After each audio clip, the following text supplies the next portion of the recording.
यह कहानी एक ऐसा स्थान है जहाँ प्राचीन समय में समृद्ध व्यापारिक साम्राज्य हुआ करता था। बंगाल का एक समुद्र किनारा, जिसे पहले सोनार किला कहा जाता था, वह स्थल था जहाँ समुद्री मार्ग से व्यापार हुआ करता था। यहाँ के समुद्र तटों पर व्यापारी दुनिया भर से आते थे और यह इलाका समुद्र के रास्ते, सोने, चांदी और अन्य बहुमूल्य रत्नों का एक प्रमुख केंद्र बन चुका था। उस समय यह स्थान इतना समृद्ध था कि इसे सोने का शहर कहा जाने लगा। कहा जाता है कि एक समय बंगाल का समुद्री खजाना इतना विशाल था कि इसे पूरी तरह से बयान करना भी कठिन। यह खजाना बड़े पैमाने पर आभूषणों, कीमती पत्थरों और सोने चांदी से भरा हुआ था। समुद्र के रास्ते व्यापार करने वाले व्यापारी इन खजानों को लेकर आते थे और सोनार किला के पास उन्हें जमा करते थे। यह खजाना स्थानीय राजा और सम्राटों के लिए काफी महत्वपूर्ण था, लेकिन एक दिन यह खजाना अचानक गायब हो गया। यह खजाना कहा जाता है कि एक भयंकर समुद्री तूफान में समा गया था, लेकिन यह केवल एक अफवाह नहीं थी, क्योंकि उस समय के कई ऐतिहासिक दस्तावेजों में भी इस तूफान का उल्लेख मिलता है। ऐतिहासिक रिकॉर्ड के अनुसार एक विशाल समुद्री तूफान ने इस इलाके को पूरी तरह से तहस नहस कर दिया था और यह खजाना समुद्र के गहरे तल में समय बीतने के साथ इस खजाने की गुमशुदगी के बारे में कई कहानियां और किंवदंतियां फैलने लगी। 19वीं शताब्दी के अंत तक यह खजाना लोक कथाओं और स्थानीय रिवायतों का हिस्सा बन चुका था। इतिहासकारों और पुरातात्विक विशेषज्ञों ने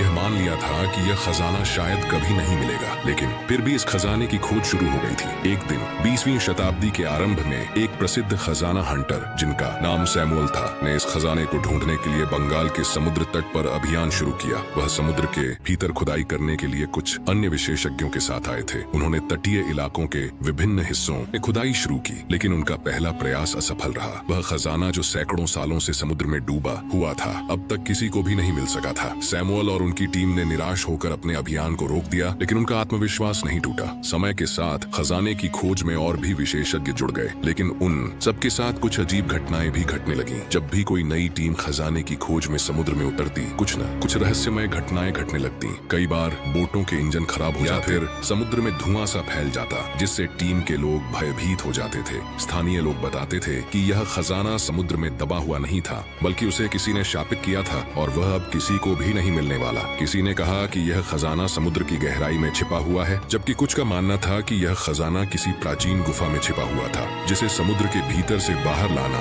बेहद मुश्किल था। इस खजाने को लेकर अब कई पुरानी कहानियां भी प्रचलित हो गईं। कई सालों बाद 1980 के दशक में एक और खजाना हंटर, रिचर्ड नामक एक अमेरिकी अभियंता ने बंगाल के समुद्र में फिर से खजाना खोजने की योजना बनाई। इस बार उन्होंने अत्याधुनिक तकनीक और सागर तल के सर्वेक्षण उपकरणों का उपयोग किया। उन्होंने समुद्र की गहराई में रेडार के माध्यम से खजाने की संभावित जगह का पता लगाया। रिचर्ड और उनकी टीम ने समुद्र के भीतर गहरे जल में डाइविंग शुरू की। जब वह एक विशेष स्थान पर पहुंचे तो वहां एक अजीब सी शांति छा गई। अचानक रिचर्ड ने अपनी आंखों के सामने एक अद्भुत दृश्य देखा। वहां समुद्र के तल पर बहुमूल्य रत्न, सोने की मूर्तियां और एक भव्य आभूषण पड़ा हुआ था। यह दृश्य देखकर रिचर्ड और उनकी टीम के सदस्य चौंक उठे, लेकिन तभी कुछ अजीब हुआ। एक बद्धा समुद्री तूफान उभरा और सभी उपकरण विफल हो गए। खजाने की खोज अधूरी रह गई और टीम को समुद्र से बाहर आना पड़ा। रिचर्ड की खोज के बाद से इस खजाने के बारे में अब तक कुछ भी निश्चित नहीं हो सका है। कई बार यह खजाना खोजने के प्रयास किए गए, लेकिन हर बार कुछ न कुछ रहस्यमय घटनाएं घटने लगी। क्या वह खजाना सच में समुद्र में छिपा हुआ है